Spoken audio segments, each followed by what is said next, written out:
புதிதாய் மாறுவாய்.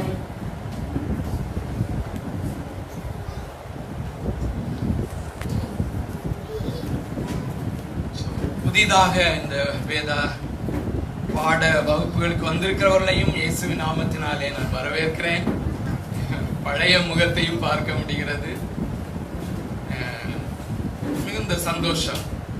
இவ்விதமாய் நாம் வாரத்திற்கு ஒரு முறை தொடர்ந்து வெள்ளிக்கிழமை ஒருவரை ஒருவர் இன்முகமாய் சந்திப்பது ஒரு மேலான காரியம் இல்ல. இந்த ஃபெலோஷிப் மிகவும் மேலான காரியம். நாட்கள் செல்ல செல்ல அல்லது இந்த பைபிள் ஸ்டடி போக போக நான் அதிகமாய்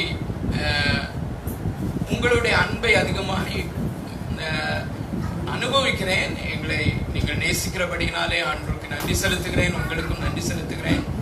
ஸோ நாட்கள் செல்ல செல்ல ஏதோ தெரியாத இனம் புரியாத ஒரு காரியத்தை தேவன் செய்து கொண்டிருக்கிறதை நான் உணர்கிறேன். உங்களோடு கூட இணைந்து இந்த ரோமருக்கு எழுதின நிருபத்தை படிக்க படிக்க என்னுடைய வாழ்க்கையில, எங்களுடைய குடும்ப வாழ்க்கையில ஒரு பெரிய மாறுதலை நாங்கள் உணர்கிறோம். நான் உணர்கிறேன். அநேக காரியங்களை நான் புதிதாக கற்றுக்கொள்ளுகிறேன். அது மாத்திரமல்ல, புதிதாக கற்றுக்கொள்ளுகிறேன் என்று சொல்வதை காட்டிலும் புதிய புதிய கிரியைகள் எனக்குள்ளே நடக்கிறதை நான் உணர்கிறேன்.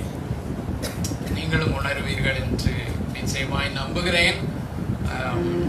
So நாட்கள் செல்ல செல்ல I feel like more of a pastor to you. I don't know. எப்படி? ஆமா, positively I feel like a pastor to you. Negatively also Joshua சொன்ன மாதிரி அதுல நெகட்டிவ் கனெக்டேஷன் இல்லாம நாங்கள். Okay, good. It's nature, yeah. Okay. So இதுவரையிலும் நாம் கற்றுக்கொண்டு வந்த வேத பகுதியை முழுமையாய் மனப்பாடம் செய்து சொல்ல இன்னைக்கு கொஞ்சம் நேரம் ஆயிடுச்சுல.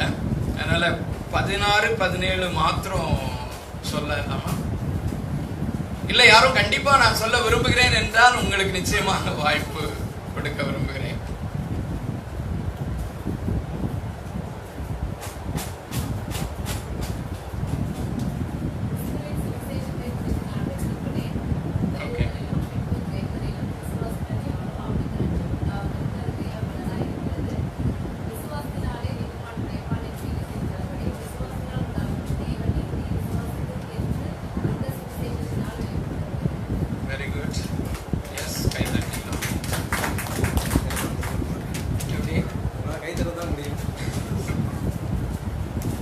ஒன்னாவது வசனத்துல இருந்து 17 வரைக்கும் சொன்னாங்க. ஒவ்வொரு நாளும் ஒவ்வொரு வாரமும்.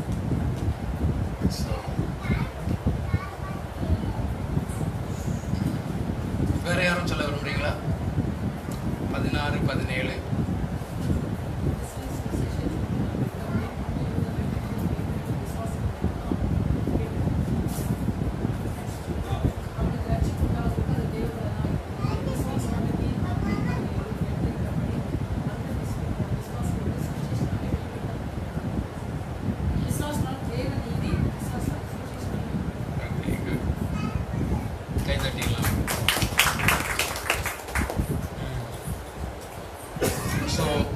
ஒன்றாவது அதிகாரம் 1வது வசனத்திலிருந்து 15வது வசனம் வரையிலும் ஒரே தலைப்பின் கீழே அதை நாம் உள்ளடக்கி கற்றுக்கொண்டோம்.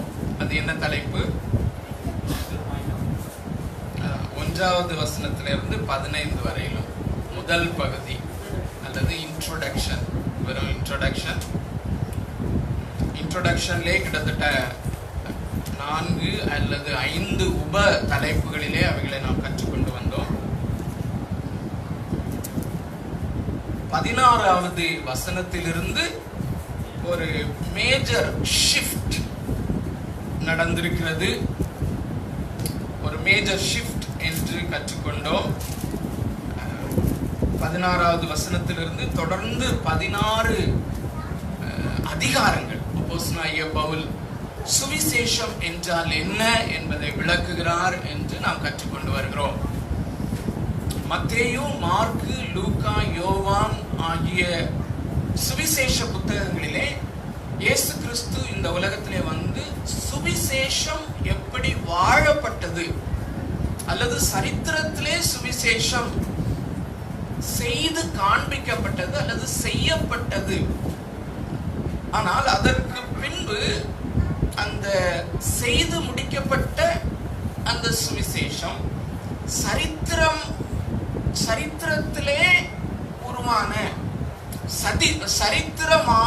சரித்திரமாக மாறிய அந்த சுவிசேஷம் எப்படி தனி மனிதனிலே கிரியை செய்கிறது, தனி மனிதனுக்கு அல்லது மனுஷனுக்கு அது எப்படி சுவிசேஷமாக மாறுகிறது என்பதை இந்த ரோமருக்கு எழுதின நிருபத்தில் தான் நாம் தெளிவாக கற்றுக்கொள்கிறோம் என்பதை நாம் அறிந்திருக்கிறோம்.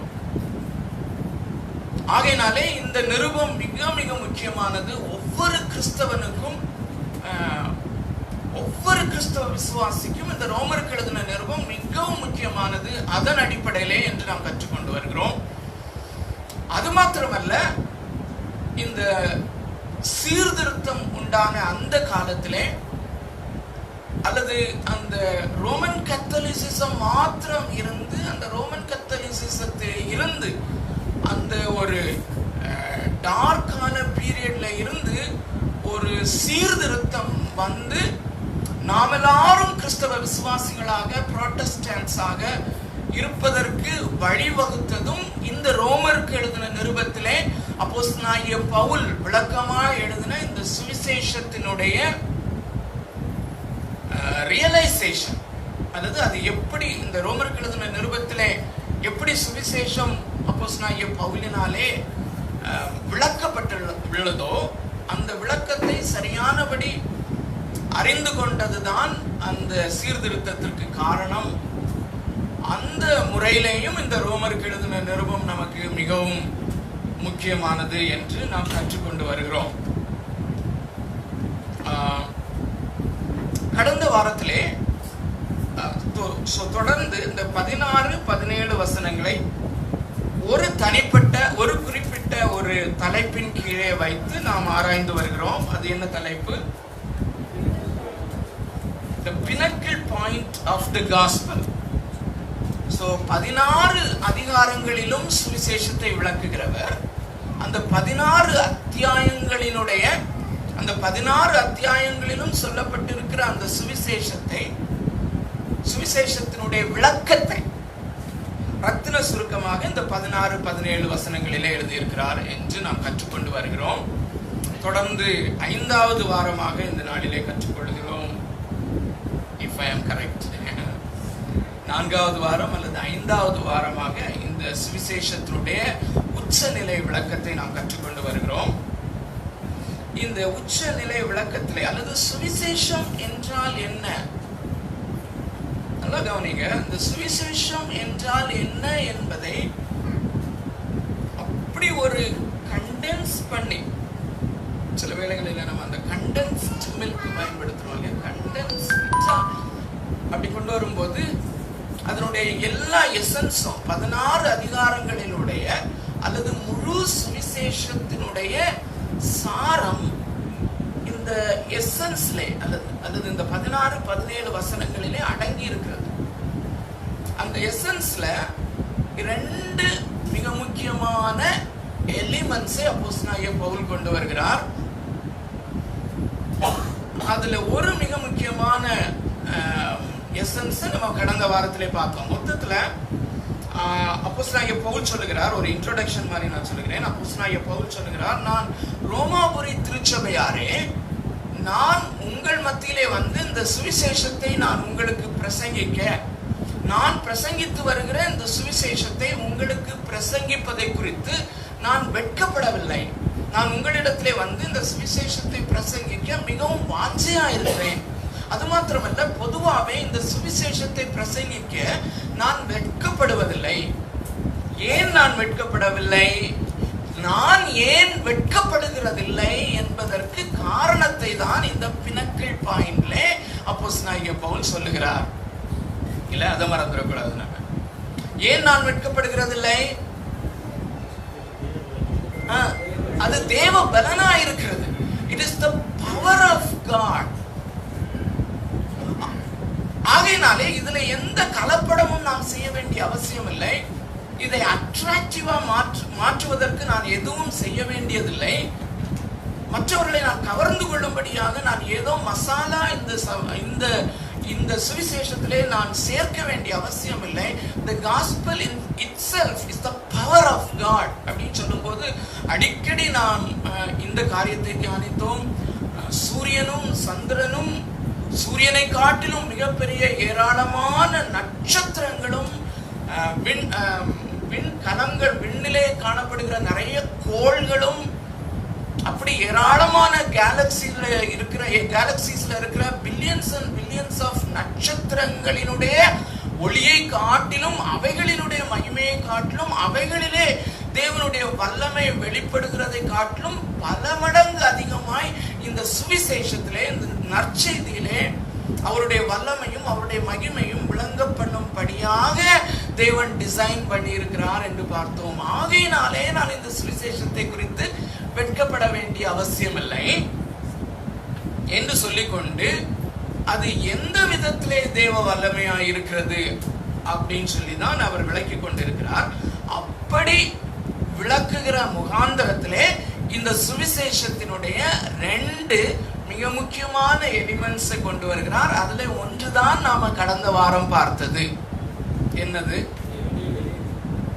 தேவ நீதி. அந்த தேவ நீதி வெளிப்படுகிறது என்றால் அது ஏன் வெளிப்படுகிறது? தேவ கோபாக்கினை என்று சொல்லி பார்க்கிறோம் இல்ல? தேவ நீதி அல்லது தேவனுடைய நியாய தீர்ப்பு. தேவனுடைய நியாய தீர்ப்பு அவருடைய நீதியின்படி இருக்கிறது. தேவனுடைய நியாய தீர்ப்பு அவருடைய நீதியின்படி இருக்கிறது. அவருடைய நீதியின் அடிப்படையிலே வருகிற அந்த நியாய தீர்ப்பு அது தேவ கோபாக்கினையாய் வெளிப்படுகிறது என்று நாம் பார்த்தோம். சோ இந்த தேவ கோபாக்கினை, அவருடைய உக்கிர கோபம், அதை குறித்து விளக்கமாய் கற்றுக்கொண்டோம்.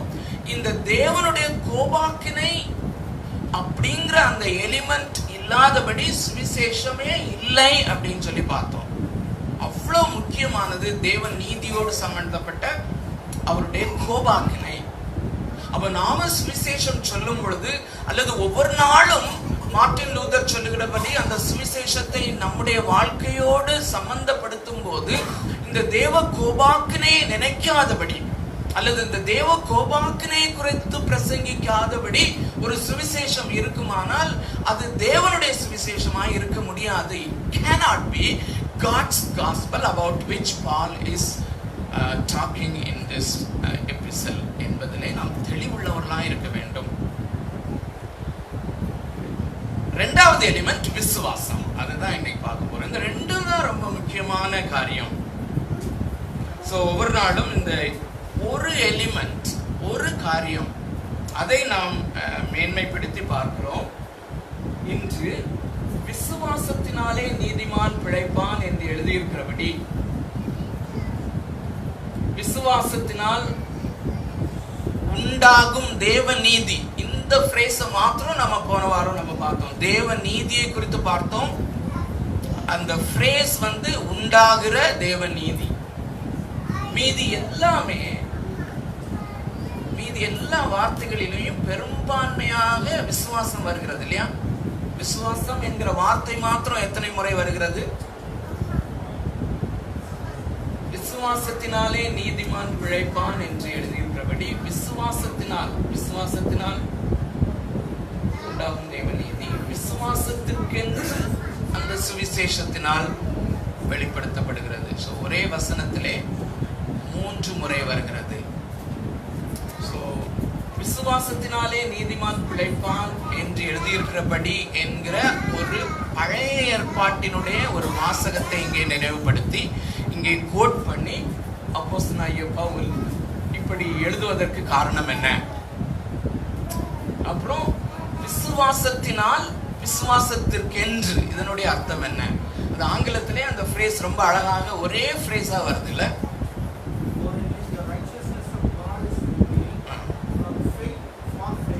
From faith for faith. It's beautiful. from faith for faith அப்படின்னா என்ன? ரொம்ப முக்கியமான காரியம். விசுவாசத்தினால், விசுவாசத்திற்கென்று, விசுவாசத்தினால் உண்டாகும் தேவநீதி விசுவாசத்திற்கென்று. அருமையானவர்களே, இதை இப்படி வார்த்தையாக நாம் படிக்க வேண்டுமா? நான் எப்போ ஓபன் பண்ற மாதிரி ஒரு சிறிய இல்லஸ்ட்ரேஷனோடு ஆரம்பிக்க விரும்புகிறேன். சமீபத்திலே எத்தனை பேர் படித்தீர்கள் என்று தெரியாது,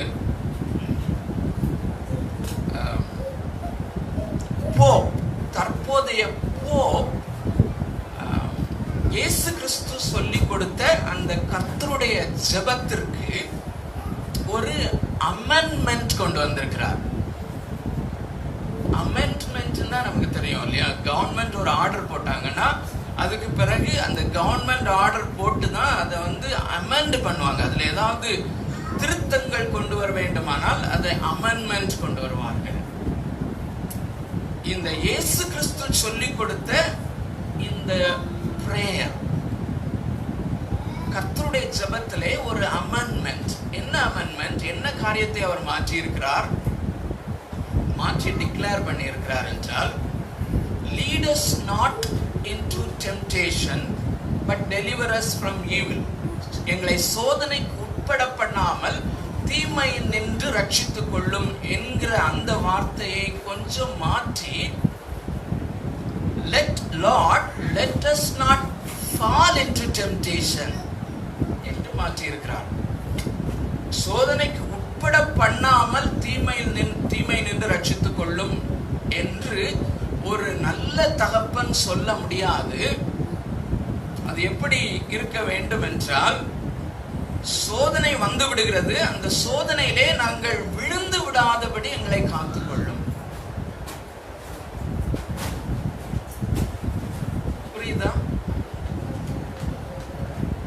சோ அவருக்கு கஷ்டமா இருந்த காரியம் என்னவென்றால், அல்லது முழு உலகத்திற்கும் இதுதான் மிகவும் முக்கியமான காரியம். அருமையானவர்களே, முழு உலகத்துக்குமே வேதத்தை படிக்கும் போது, கர்த்தருடைய ஜெபத்தை சொல்லும் போது இது கொஞ்சம் கஷ்டமாக இருக்கிறது. என்ன? ஒரு நல்ல கடவுள், ஒரு நல்ல தகப்பன் நம்மை சோதனையிலே வழி நடத்துவாரா? ஏனென்றால் ஆங்கிலத்திலே மிக தெளிவாக இருக்கிறது, lead us not into temptation. அப்போ கடவுளே நம்மை சோதனைக்கு நேராக வழி நடத்துவாரா? அப்படி இருக்க முடியாது என்பதுதான் அந்த தாற்பயம்.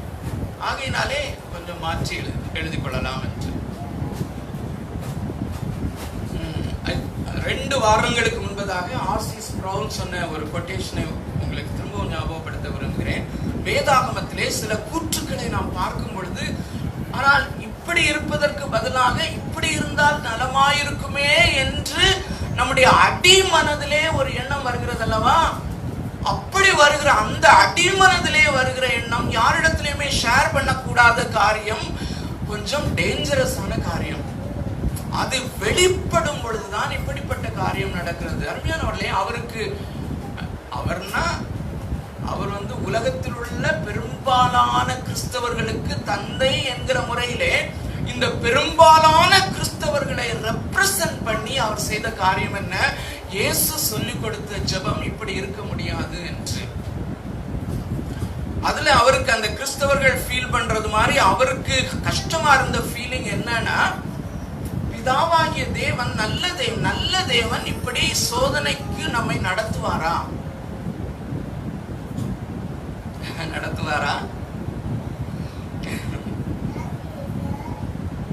சமீபத்திலே அல்லது போன வாரத்திலே தான் ஒரு நல்ல இவாஞ்சலிக்கல் ஸ்டாண்ட்ல இருக்கிற ஒரு பிரசங்கித்த ஒரு சின்ன கிளிப்பிங் நீங்களும் ஒருவேளை பார்த்திருக்கலாம். அருமையானவர்களே, இப்படி நான் ஒரு இல்லஸ்ட்ரேஷன் சொல்லும் போது உங்களை சிந்திக்க வைப்பதற்காகவே தவிர, நாம் இணைந்து சிந்திப்பதற்காகவே மட்டுமே தவிர கிரிட்டிசைஸ் பண்ணுவதற்காக அல்ல. ஏனென்றால் அவர் நல்ல பிரசங்கியார் தான். பிரசங்கிமார் எல்லாரும் நல்லவர்கள் தான். இந்த ஒரு வார்த்தையை நன்றாக கவனியுங்கள்.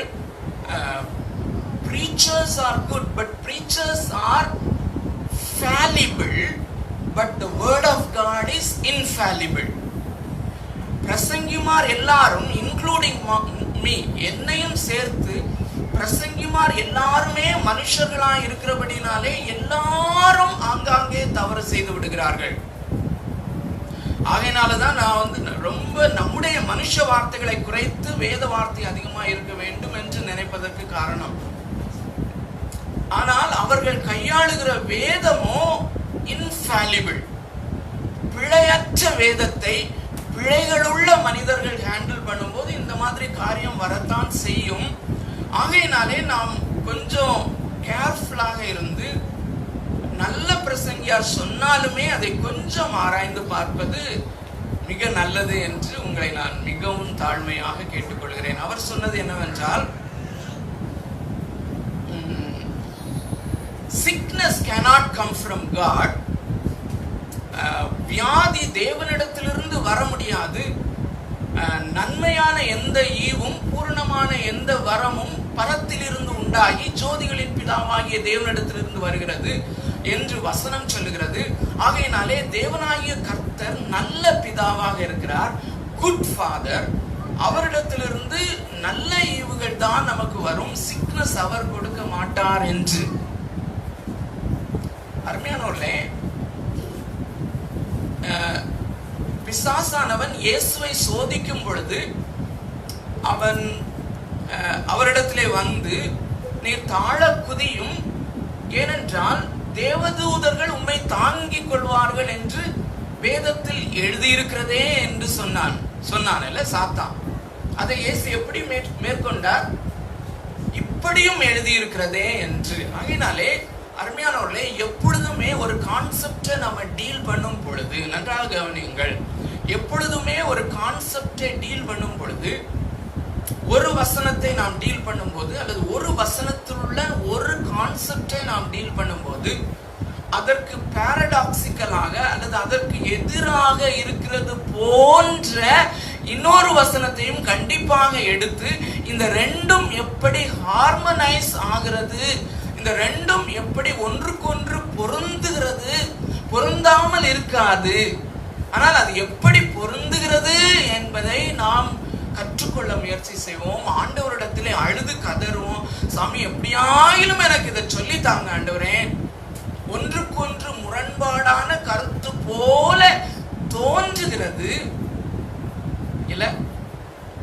ஏன்னா அந்த இவாஞ்சலிக்கல் பிரீச்சர் சொன்னபடி தேவன் சிக்னஸை கொடுக்க மாட்டார் என்றால், யோபு சொல்லுகிறான், கர்த்தர் கொடுத்தார் கர்த்தர் எடுத்தார் என்று. நேற்று நானும் என்னுடைய மனைவியும் பைபிள் படிக்கும் போது ரொம்ப கிளியரா ஒரு ராஜா, பழைய ஏற்பாட்டில் உள்ள ஒரு ராஜாவை கர்த்தர் அவனை அடித்தார், அவன் குஷ்டரோகி ஆனான் என்று எழுதியிருக்கிறது. கர்த்தர் அவனை அடித்தார் என்பது inspired writer of the word எழுதியிருக்கிறார். வேதாகமத்தை தேவனுடைய ஏவுதலோடு, பரிசுத்த ஆவியானவருடைய ஏவுதலோடு எழுதின அந்த எழுத்தாளன் எழுதியிருக்கிறார். அதனால தேவன் அடித்தார் என்பது அங்கே இன்க்ளூட் ஆகியிருக்கிறது. இல்லாம பாருங்க, அதை எடுத்து விட்டு பாருங்கள், என்ன தெரியும்? அவன் குஷ்டரோகி ஆனான். சோ வியாதிகள் வருகிறது, அது தேவனிடத்திலிருந்து பிரைமரிலி. நன்றாக கவனித்துக் கொள்ளுங்க, பிரைமரிலி. இப்போ இதுல பிரச்சனை என்ன?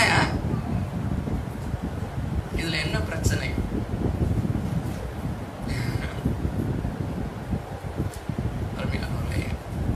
மிக முக்கியமான ஒரு காரியத்தை சாத்தான் ரொம்ப சட்டலா நுழைத்திருக்கிறான். என்ன பிரச்சனை என்றால், அடிப்படையான இஷ்யூ என்னன்னா, who is sovereign?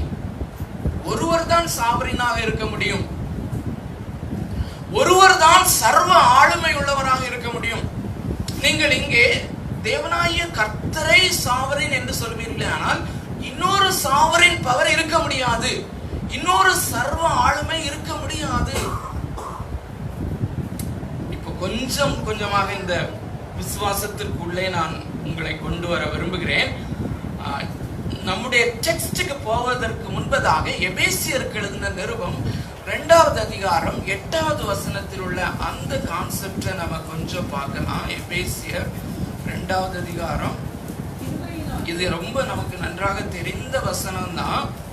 ஆனால் இதிலே ஒரு நுணுக்கம் இருக்கிறதை குறித்து நாம் நன்றாக தெளிவுள்ளவர்களாய் இருக்க வேண்டும். வாசிக்கலாம். கிருபையினாலே விசுவாசத்தை கொண்டு ரட்சிக்கப்பட்டீர்கள். இது உங்களால் உண்டானதல்ல, இது தேவனுடைய ஈவு. இந்த வசனத்தை படிக்கும்போது நன்றாக நுணுக்கமாக அதை கவனியுங்கள். கிருபையினாலே விசுவாசத்தை கொண்டு ரட்சிக்கப்பட்டீர்கள். அதுக்கு அப்புறம் ஒரு அதுக்கு பேர் என்ன, செமிகோலனா போட்டு, இது உங்களால் உண்டானதல்ல, இது தேவனுடைய ஈவு. அப்போ இது தேவனுடைய ஈவு, இது உங்களால் உண்டானது அல்ல என்பதை, அது எதை குறிக்கிறது? இட் அப்படின்னு போட்டிருக்குல்ல இங்கிலீஷ்ல. It is not by, it is not of you, it is a gift from God. அப்படின்னா அந்த இட், இது இது என்று ரெண்டு முறை வருகிறது இல்லையா? இது உங்களால் உண்டானதல்ல, இது தேவனுடைய ஈவு. இது உங்களால் உண்டானதல்ல, இது தேவனுடைய ஈவுன்னா அந்த இது எதை குறிக்கிறது என்பதை குறித்து காலாகாலமாக டிபேட் நடந்து கொண்டிருக்கிறது. அப்போ அந்த டிபேட்ல எந்த சாராரோடு நீங்களும் நானும் இணைந்து கொள்ள போகிறோம் என்பதை நாம் தீர்மானித்தாக வேண்டும். இந்த பைபிள் ஸ்டடியில நான் கொஞ்சம் கூட ரொம்ப பிராங்காவே நான் உங்களோடு கூட பகிர்ந்து கொள்கிறேன். கடவுள் கொடுத்த பாரத்தை அவ்வப்பொழுது இங்கே கொண்டு வருகிறேன். அருமையானவர்களே, ஒரு சாரார் என்ன சொல்லுகிறார்கள் என்றால், கிருபை, நன்றாக கவனியுங்கள், கிருபையும் விசுவாசமும் சேர்ந்து உண்டாகிற அந்த ரட்சிப்பு அதை குறிக்கிறது என்று சொல்லுகிறார்கள். நன்றாக கவனியுங்கள், கிருபையையும், தேவன் கிருபையை அருளுகிறார், தேவனிடத்திலிருந்து கிருபை வருகிறது, நாம் விசுவாசம் வைக்கிறோம், இந்த இரண்டும் இணைந்து ரட்சிப்பு உண்டாகிறது அப்படின்னு சொன்னா அதுக்கு பிறகு அது தேவனுடைய ஈவுன்னு சொல்றதுல அர்த்தம் இருக்கா? நல்லா யோசிச்சு பாருங்க. ரொம்ப சிம்பிளான லாஜிக் தான். இதுல ஒன்றும் ரொம்ப காம்ப்ளிகேட்டடோ கிரேக்க பாஷை படிக்கணும்னு உங்களுக்கு அவசியம் இல்லை. ஆனால் கிரேக்க பாஷை உங்களுக்கு தெரிந்ததானால் அது ஒரு நல்ல அட்வான்டேஜ் தான். கிரேக்க பாஷையை நன்றாக கற்ற வேத பண்டிதர்கள் மிக தெளிவாக சொல்லுகிறார்கள், இந்த இது அதிலே கொடுக்கப்பட்டிருக்கிற அந்த கிராமட்டிக்கல் எக்ஸ்பிரஷன் ஃபெமினைன் ஜெண்டருக்காக விசுவாசத்தை குறிக்கிறது என்று தெளிவாக சொல்லுகிறார்கள். அப்படி விசுவாசிப்பது இரண்டாவது. இன்னொரு சாரார் சொல்லுகிறார்கள் அது கிருபையை மாத்திரம் குறிக்கிறது என்று. கிருபையை மாத்திரம் அது குறிக்கிறதாக எழுதியிருந்தால், கிருபை தான் அன்மெரிட்டட் ஃபேவர் என்று சொல்லாமலே எல்லாருக்குமே தெரியும். So கிருபை, grace in itself is a gift. It's obvious, ரொம்ப வெளிப்படையாக தெரிந்ததுதான். அது தேவனுடைய ஈவு என்று திரும்பவும் எழுத வேண்டிய அவசியம் இல்லை. அப்போ கிருபையையும் விசுவாசத்தை, ரட்சிப்பை, இந்த மூன்றுமே தேவன் அருளுகிற ஈவு என்று எடுத்துக்கொண்டால் தவறில்லை. அதுதான் சரியான ஒரு காரியம். அல்லது விசுவாசம், அல்லது கிரேக்க அந்த கிராமர் படி விசுவாசம் தேவனால் உண்டாகிற ஒரு, தேவனால் கொடுக்கப்படுகிற ஈவு. எந்த சாராராக நாம் இருக்கிறோம்? விசுவாசம், நான் தான் விசுவாசிக்கிறேன், கிருபையை அவர் அருளுகிறார், ரட்சிப்பு உண்டாகி விடுகிறது என்று நாம் விசுவாசிப்போமானால் அங்கே நமக்கு ஒரு பெரிய பிளவு அதிலே ஏற்படுகிறது. ஒரே ஒரு வசனத்தை நான் இதற்கு மேற்கோளாக எடுத்து காண்பிக்க விரும்புகிறேன். பிலிப்பியருக்கு எழுதின நிருபம் 1வது அதிகாரம் 29வது வசனம். ஏனெனில் கிறிஸ்துவினிடத்தில் விசுவாசிப்பதற்கு மாத்திரமல்ல, அவர் நிமித்தமாய் பாடுபடுவதற்கும் பாடுபடுகிறதற்கும் உங்களுக்கு அருளப்பட்டிருக்கிறது. இன்னொரு முறை தெளிவா பாருங்க. ஏனெனில் கிறிஸ்துவினிடத்தில் விசுவாசிக்கிறதற்கு மாத்திரமல்ல, அவர் நிமித்தமாய் பாடுபடுகிறதற்கும் உங்களுக்கு அருளப்பட்டிருக்கிறது. இதை விட தெளிவான ஒரு வசனம் வேண்டியதில்லைன்னு நினைக்கிறேன் இல்லையா? கிறிஸ்துவனிடத்தில் விசுவாசிக்கிறதற்கு உங்களுக்கு அருளப்பட்டிருக்கிறது. It has been granted to you to believe and also to suffer. பாடுபடுவதற்கும் உங்களுக்கு அருளப்பட்டிருக்கிறது என்று சொல்கிறார். சோ இதுல என்ன பெரிய பிரச்சனை, இதுல என்ன இஷ்யூ இருக்கிறது அருமையானவர்களே? வேற ஒண்ணும் இல்ல. நானாக விசுவாசிக்கிறேனா, இல்லாவிட்டால் தேவன் நமக்கு அருளுகிறார், விசுவாசத்தை ஈவாக அருளி அதனாலே நாம் அவரை விசுவாசிக்கிறோமா என்பதிலே அதிலே ஒரு சாராரை நாம் சேரும் போது விசுவாசத்தையும் அவர்தான் கொடுக்கிறார், கிருபையையும் அவர்தான் கொடுக்கிறார், அவர்தான் என்னை முழுமையாய் ரட்சிக்கிறார் என்பதை நீங்கள் நம்புகிற அந்த கூட்டத்திலே சேரும் போது நான் என்ன சொல்லுகிறேன்? நான் அல்ல கடவுள், அல்லது நான் என்னிலே ஒன்றுமே இல்லை, கடவுள்தான் சர்வ ஆளுமையுடையவர், தேவன்தான் சாவரின் என்பதை நான் ஒத்துக்கொள்கிறேன். இல்லாவிட்டால் எல்லாருமே ஈக்குவலி பவர்ஃபுல் அல்லது கொஞ்சம் நானும் பவர்ஃபுல் தான் என்று சொல்லுகிறேன். அருமையானவர்களே, இந்த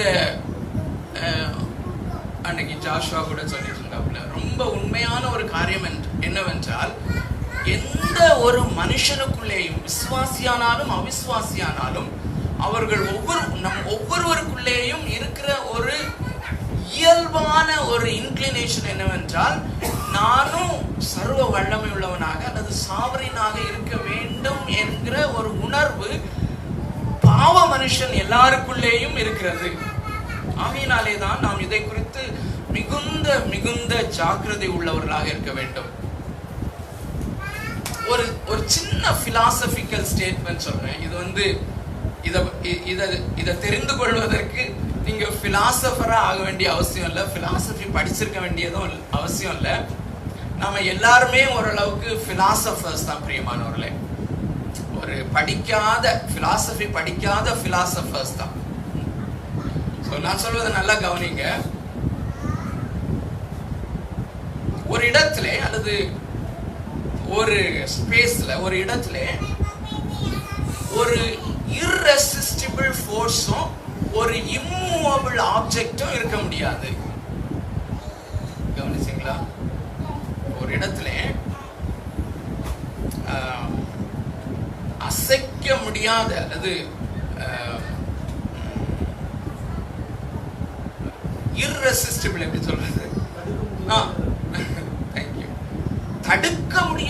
தடுக்க முடியாத ஒரு சக்தியும் அசைக்க முடியாத ஒரு ஆப்ஜெக்டும் இருக்க முடியாது.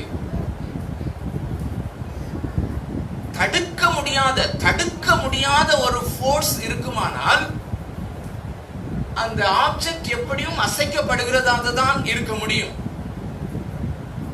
அசைக்கப்படாத ஒரு ஆப்ஜெக்ட் இருக்குமானால் ஒரு தடுக்கப்பட முடியாத ஒரு சக்தி இருக்க முடியாது. சிம்பிள். சோ ஒருவர் தான் சாவரினாக இருக்க முடியும். கடவுள் ஒருவர் தான். ஆனால் நாம் எல்லாருமே கடவுளாக இருக்க வேண்டும் என்கிற அந்த ஒரு டீப்பஸ்ட் இன்க்ளினேஷனுடைய பிரதிபலிப்பு தான் இந்த எபேசியருக்கு எழுதின நிருபம் 2வது அதிகாரம் 8வது வசனத்தை நான் தான் விசுவாசிக்கிறேன், மனுஷர்கள் தான் விசுவாசிக்க வேண்டும் என்று கொண்டு வருகிற ஒரு காரியம். ஆகையினாலே this matters much. இது அதிகமாக முக்கியத்துவம் வாய்ந்த ஒரு காரியம். இதை குறித்து நம்ம இந்த பைபிள் ஸ்டடியில நம்ம போறதுக்கு முன்னாடி முடிவு செய்ய கர்த்தர் நமக்கு உதவி செய்யட்டும். சோ இந்த முதலாவதாக விசுவாசத்திற்கென்று, சோ இந்த பதத்தினுடைய அர்த்தத்தை நாம முதல்ல அந்த ஸ்டேட்மெண்டுடைய அர்த்தத்தை நான் முதல்ல சொல்லிடுறேன், அதுக்கப்புறம் நம்ம அந்த கான்டெக்ஸ்டுக்கு போலாம். வேற ஒண்ணுமே இல்லை. பிளெயினா சொன்னா விசுவாசத்தினாலே, அதாவது தேவன் நீதிபரர், தேவன் மகா நீதி உள்ளவர், 100% நீதி உள்ளவர். அவருடைய நீதிக்கு முன்பதாக ஒரு மனுஷனும், பாவியான எந்த மனுஷனும், எல்லா மனுஷரும் பாவிகள். சோ எந்த ஒரு பாவியான மனுஷனும் இந்த நீதிபரராகிய தேவனுடைய சமூகத்திலே இன்றும் என்றும் வந்து நிற்க முடியாது. குறிப்பாக அவருடைய நியாயத்தீர்ப்பின் நாளிலே நிற்க முடியாது. அப்படியானால் என்ன மார்க்கம் இருக்கிறது? தேவன் தம்முடைய நீதியை இந்த சுவிசேஷத்திலே வெளிப்படுத்தி இருக்கிறார். இந்த விசுவாசத்தினாலே இந்த நீதியை நாம் பெற்றுக்கொண்டு, ஈவாக பெற்றுக்கொண்டு நீதிமான்கள் என்று டிக்ளேர் பண்ணப்படுவதற்கு இந்த விசுவாசத்திற்கு அது கொடுக்கப்படுகிறது. இந்த விசுவாசத்திற்கு இனிஷியலாக நம்ம நீதிமான்கள் என்று டிக்ளேர் பண்ணப்படுவதற்கு இந்த சுவிசேஷம் வெளிப்படுத்தப்படுகிறது. இரண்டாவது, தொடர்ந்து, இதுதான் நல்ல கவனிங்க, தொடர்ந்து அன்றாடகம் என்னுடைய ஆவிக்குரிய வாழ்க்கையிலே அல்லது பரிசுத்த வாழ்க்கையிலே நான் முன்னேறி செல்வதற்கு இந்த விசுவாசம், இந்த சுவிசேஷம் வெளிப்படுத்தப்படுகிறது. தொடர்ந்து என்னுடைய வாழ்க்கையிலே நான் விசுவாசிப்பதற்காக, இந்த விசுவாசத்திற்கென்று இந்த சுவிசேஷத்திலே தேவ நீதி வெளிப்படுத்தப்படுகிறது. சோ இதுக்குள்ள போகும்போது இன்னும் நம்ம தெளிவாக நம்ம கற்றுக்கொள்ள முடியும். முதலாவது, இந்த விசுவாசத்தினாலே நீதிமான் பிழைப்பான் என்று அவர் இந்த ஆபகுக் 2வது அதிகாரம் 4வது வசனத்தை கோட் பண்ணுவதற்கு காரணம் என்ன என்று ஆபகுக் தீர்க்கதரிசியின் புஸ்தகத்துல நாம சென்று ஒரு குயிக்கான ஒரு சர்வேய நாம பண்ண ஆண்டவர் நமக்கு உதவி செய்வாராக. சோ ஆபகுக் தீர்க்கதரிசியின் புஸ்தகம்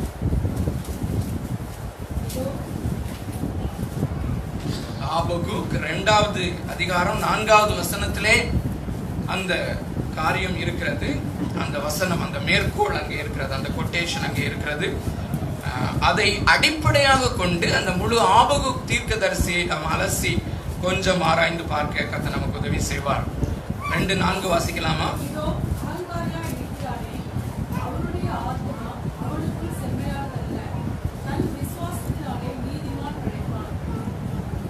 இதோ அகங்காரியா இருக்கிறானே, அவனுடைய ஆத்மா அவனுக்குள் செம்மையானது அல்ல அப்படின்னு சொன்னா என்ன?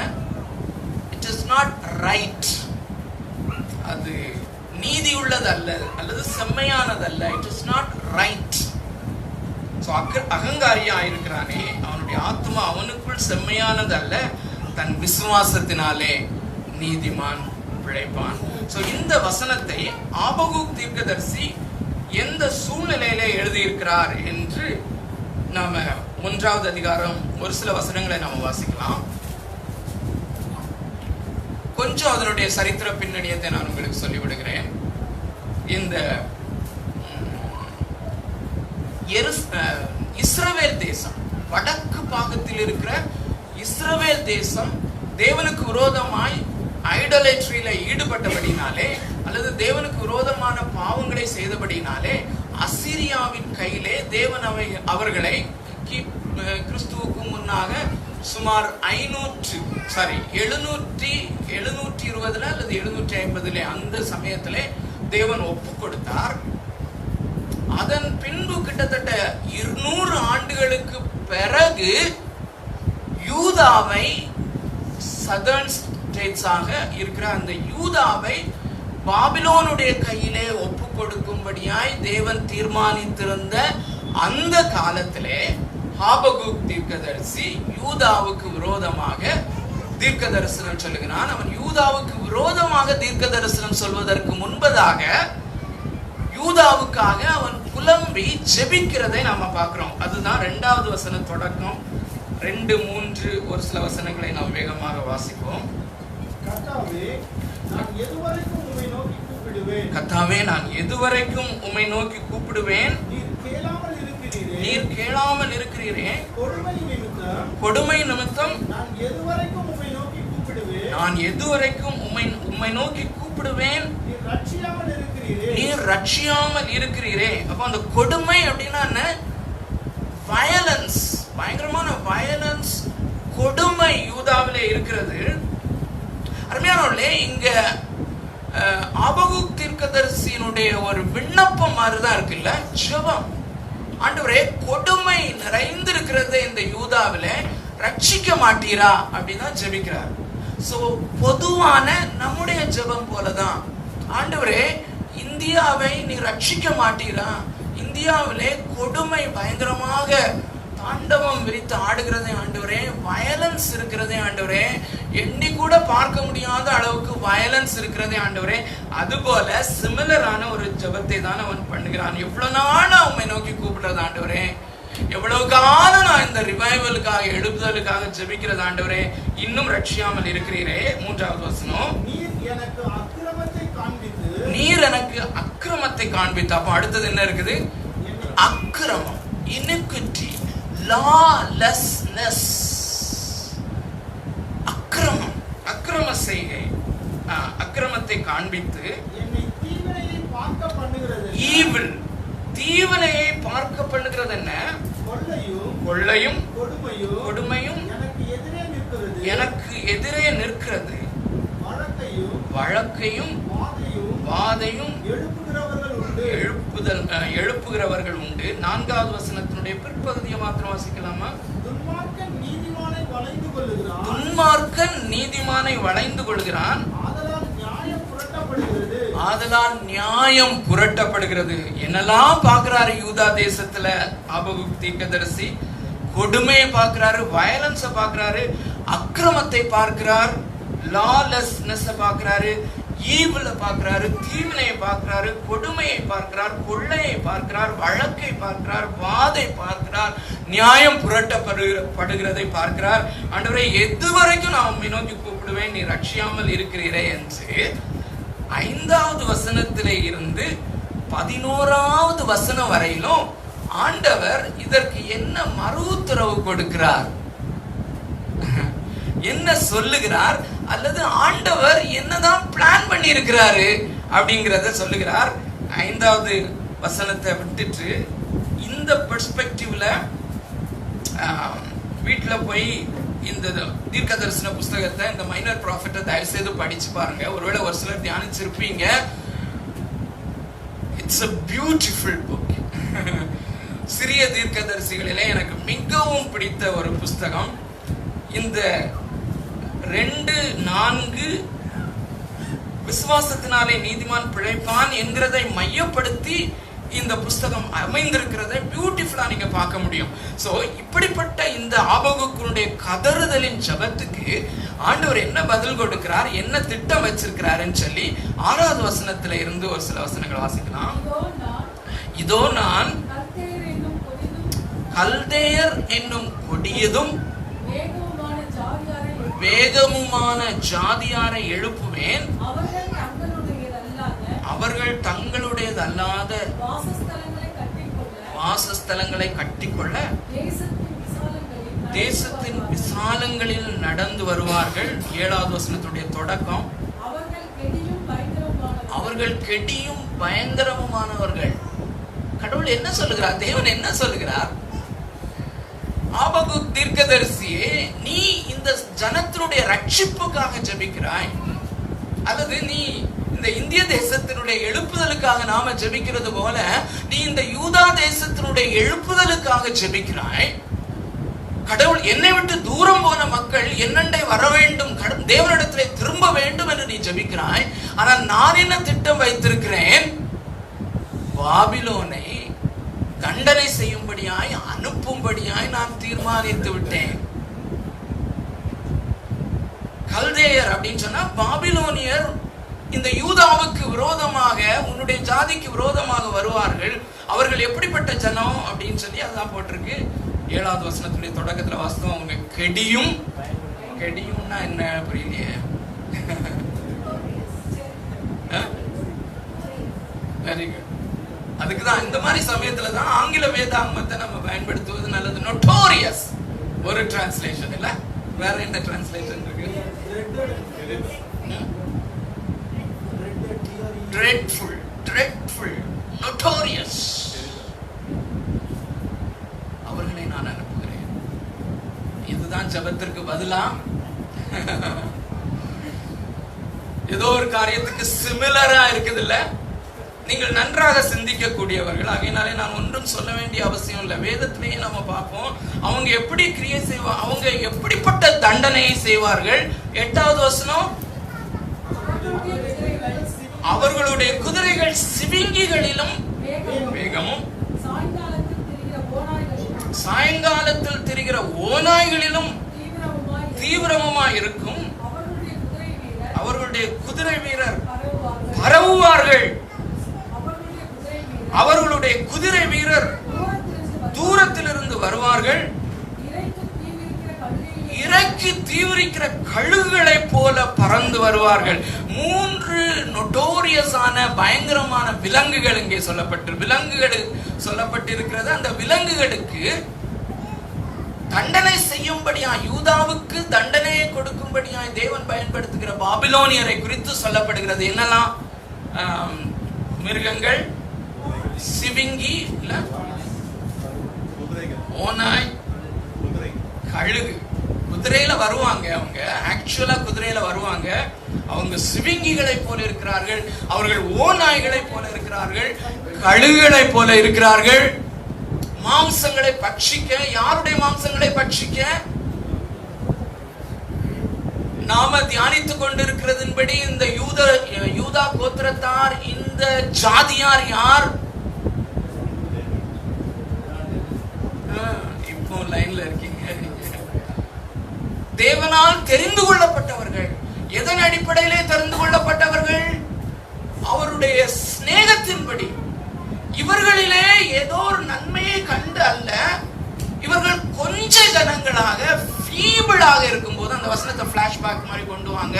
ஃபீபிளா இருக்கும்போது, கொஞ்ச ஜனங்களா இருக்கும்போது, வீக்கா இருக்கும்போது, இவர்களில் நான் அன்பு கூற வேண்டும் என்று அன்பு வைத்து, அன்பு கூற வேண்டும் என்று அன்பு வைத்து, அதன் அடிப்படையிலே சூஸ் பண்ணின, தெரிந்தெடுக்கப்பட்ட, எலெக்ட் பண்ணப்பட்ட பிள்ளைகளை தண்டிக்கும்படியாக சிவிங்கிகள், ஓநாய்கள், கழுகை போல பட்சிக்கிறவர்களாக இந்த ஒரு ஜாதியை அனுப்புகிறேன் என்று சொல்கிறார். நல்ல ஆன்சரா? நல்ல ஆன்சரா? God is always good. அதான் ஆண்டவரே அருமையானவர்களே, இந்த பிரசங்கிமார்கள் சொல்றாங்கல்ல, a good God cannot give bad gifts அப்படின்னு சொல்லி. எது குட் எது பேட்னு நமக்கு எப்படி பிரியமானவர்களே தெரியும்? God determined that this is good for Judah. தேவனுடைய கண்ணோட்டத்திலே, தேவனுடைய பார்வையிலே இந்த கழுகை போலவும் ஓநாயை போலவும் இந்த சிவிங்கிகளை போலவும் வருகிற கெடிதும் பயங்கரமான பாபிலோன். இது தொடர்ந்து வாசித்து பாருங்க, நமக்கு நேரம் இல்லை. குழந்தைகள் வயிற்றிலே இருக்கும்போது அவர்களை கீறி போடுவார்கள். அருமையானவர்களே, இஸ் இட் குட்? நம்மளால குட்னு சொல்ல முடியாது. But a good God allows. அந்த பிரசங்கியார் சொன்னதுல மீதி பாகத்தை நான் சொல்றேன். அவர் சொல்லுகிறார், தேவன் நமக்கு தீமையான காரியத்தை கொடுப்பதில்லை, தேவன் அனுமதிக்கிறார் என்று. அருமையானவர்களே, நல்லா நீங்க ரொம்ப நல்லா யோசிக்கிறவங்க, என்னோடு கூட நல்லா சிந்தித்துக் கொண்டு வருகிறீர்கள். ஆகையினால எனக்கு நியூ தாட்ஸ் கிடைக்குது. தேவன் அனுமதித்தார் என்று சொல்லும் போது உங்களுடைய ஆழ உள் தட்டத்திலே அனுமதிக்கிறார் என்று சொல்லும் போது, அனுமதிக்கிறார் என்று சொல்வது தவறில்லை. அனுமதிக்கிறார் என்று சொல்லும் போது வேற வழி இல்லாம அனுமதிக்கிறார் அப்படின்னு சொல்லி யோசிக்கிறோமா? ஏன்னா அந்த வேர்டுடைய கனெக்டேஷன் அதுதான். சாத்தான் வந்து கேட்டுட்டான். கோதுமைய சொலகுல புடைக்கிறது மாதிரி பேதுருவே உன்னை புடைக்கும்படி சாத்தான் உத்தரவு கேட்டுக்கொண்டான். எனக்கு விருப்பம்தான், வேற வழியே இல்லை, அவன் கேட்டுட்டானே அப்படின்னு அலோவ் பண்றதுதான் யூசுவலா அந்த வேர்டு அலோவ். அப்படி நாம சொல்லுகிறோமா?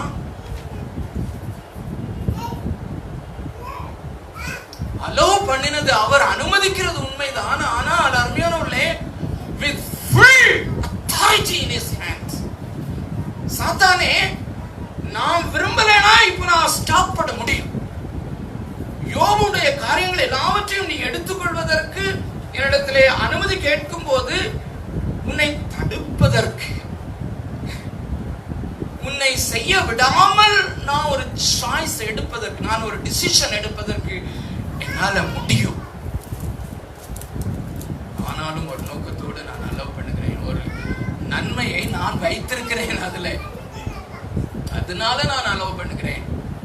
அப்படி நினைத்து நீங்கள் சொல்லுவீங்கன்னா you are ascribing glory to God. அந்த தலைப்பு எனக்கு இன்னைக்குள்ள மெயின் இஷ்யூ. எனக்கு நீங்கள் யாருக்கு மகிமையை செலுத்துகிறீர்கள் என்பதுதான் அருமையானவர்களே. நாம் யாருக்கு மகிமையை செலுத்த விரும்புகிறோம்? நான் தான் விசுவாசிக்கிறேன், அவர் கிருபை அருளுகிறார், ரட்சிப்பு உண்டாகி விடுகிறது என்று சொல்லும் போது முழு மகிமையும் அவருக்கு சேர்வதில்லை. ஆனால் சுவிசேஷத்தை டிசைன் பண்ணினவர், உலக தோற்றத்திற்கு முன்பதாகவே டிசைன் பண்ணின தேவனாகிய கர்த்தர் அப்படி டிசைன் பண்ணவில்லை. முழு மகிமையும் அவருக்கு சேர வேண்டும் என்றுதான் அவர் டிசைன் பண்ணி இருக்கிறார் என்பதை தெளிவாக தெளிவாக தெளிவாக அறிந்து கொள்வோம். சரி, 12வது வசனத்திலே ஒரு நிமிஷம், 11வது வசனத்தையும் வாசிக்கலாம். இவன் இப்படி, இதுல என்ன நடக்குதுன்னா, இப்படி தன்னுடைய பிள்ளைகளை தண்டிக்கும்படியாக தான் பாபிலோனை அனுப்புகிறார். ஆனால் அவன் என்ன செய்கிறான்? அவன் மிஞ்சி போகிறான். அதான் காரியம். 11வது வசனம், அப்பொழுது அவனுடைய மனம் மாற, அதாவது கல்தேயன் பாபிலோன் அவனுடைய மனம் மாற, அவன் தன் பலன் தன் தேவனால், அப்படிதான் வாசிக்கணும், அவன் தன் பலன் தன் தேவனாலே உண்டானது என்று சொல்லி மிஞ்சி போய் அவனும் என் சமூகத்துல குற்றவாளி ஆவான். எல்லாரையும் குற்றவாளி கூண்டிலே நிறுத்துகிறவர் என் தேவனாகிய கர்த்தர். அன்னைக்கு தெளிவாக படித்தோமே, யூதர்களையும் கிரேக்கர்களையும் ஒன்றாக திரட்டி 100% கீழ்ப்படியாமையிலே அடைத்து போட்டார். He's God.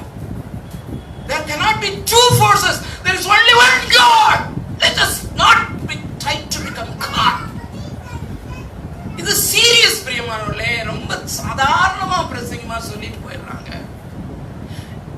ஏன் தெரியல அந்த பாராடாக்சிக்கல் ஸ்டேட்மெண்ட் ஆண்டவர் அந்த நேரத்துல ஏன் மறைத்து போடுகிறாரு? வெரி வெரி நம்ம ரொம்ப காஷியஸா இருக்க வேண்டும். அதுல இன்னொரு காரியம் இருக்கிறது.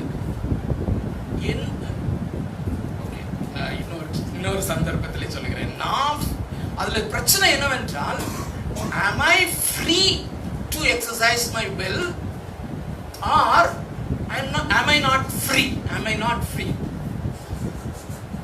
நானும் என்னுடைய சித்தத்தை வைப்பதற்கு, என்னுடைய சித்தத்தின்படி நான் விசுவாசிப்பதற்கு நானும் ஃப்ரீயா தான் இருக்கிறேன்னு சொன்னீங்கன்னா நாம சொல்லுகிறோம் நான் காட்.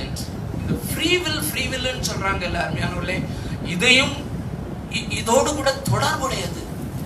அந்த ஃப்ரீ வில் என்கிற ஒரு பெரிய காரியத்தை பிசாசானவன் ரொம்ப சட்டலா திருச்சபைக்குள்ளே கொண்டு வந்திருக்கிறான். அன்றைக்கே கொண்டு வந்திருக்கிறான். அது நன்றாக கவனிங்க ஒரு காரியத்தை. 19வது நூற்றாண்டிலே ஸ்டார்டே என்ற ஒரு பிலாசபர் இருந்தான். 19ஆம் நூற்றாண்டிலே ஸ்டார்டே என்ற பிலாசபர் அவன் சொன்னான், மனிதன் ஃப்ரீயாக இருக்கிறான். மனிதன் தானாகவே ஒரு காரியத்தை திட்டமிட்டு அதை ஸ்ட்ராட்டஜைஸ் பண்ணி அவன் அதை செயல்படுத்துவதற்கு அவன் ஃப்ரீயாக இருக்கிறான் என்று சொன்னான். அதுல இருந்துதான் இந்த ஃப்ரீ வில் வந்துச்சு. ஆனால் அருமையானவர்களே, இந்த கான்செப்டை அவன் எதற்காக பயன்படுத்தினான் என்றால், இப்படி மனுஷன் ஃப்ரீயாக இருப்பானே ஆனால் கடவுள் கிடையாது என்ற ஏத்திசத்தை வசனத்தை சப்போர்ட் பண்றதுக்காக அவன் இந்த கான்செப்டை கொண்டு வந்தான் என்பதை மறந்து போகாதீர்கள். அதை ஞாபகப்படுத்த வேண்டும். அவன் சொன்னான், if man is free, God doesn't exist என்று சொன்னான். If man is not free, then God exists. அதனால மனுஷன் இப்படி ஃப்ரீயா இருக்கிறதுனால, அவன் நினைத்ததெல்லாம் செய்யக்கூடிய ஃப்ரீ வில் அவனுக்கு இருக்கிறது என்பதனாலே கடவுள் இல்லை என்று சொன்னான். ஓகே, தொடர்ந்து வாசிப்போம். 12வது வசனத்திலே ஆபகுக் தீர்க்கதரிசியுடைய கான்ஃபிடன்ஸை குறித்து நான் வாசிக்கிறோம். அவனுடைய கான்ஃபிடன்ஸ் என்ன? இந்த சூழ்நிலையிலே அந்த கான்டெக்ஸ்டை மறந்து விட வேண்டாம். சாரி, இடையில கொஞ்சம் வெளியே போயிட்டேன். 12வது வசனம், கர்த்தாவே நீர் பூர்வ காலம் முதல் என் தேவனும் என் பரிசுத்தருமானவர் அல்லவா? நாங்கள் சாவதில்லை. யூதர்களாகிய நாங்கள், அல்லது அதிலே கொஞ்சம் பேர் ஆகிலும் நாங்கள் சாவதில்லை. கர்த்தாவே நியாய தீர்ப்பு செய்ய அவனை வைத்தீர். கன்மலையே, you are the rock, you never change, you are God. கன்மலையே, தண்டனை செய்ய அவனை நியமித்தீர். 13வது வசனம், தீமையை பார்க்க மாட்டாத சுத்த கண்ணனே, அநியாயத்தை நோக்கி கொண்டிருக்க மாட்டீரே. தீமையை பார்க்க மாட்டாத பரிசுத்தர். இதுவும் ஒரு முக்கியமான அந்த மெயின் பேசேஜோட தொடர்புடைய ஒரு வசனம். ஸோ இப்படி சொல்லும்போது 2வது அதிகாரத்திலிருந்து மீதி வசனங்களை நீங்க வீட்டில் போய் இந்த வசனத்தின் அடிப்படையிலே நீங்க திறந்து பாருங்க.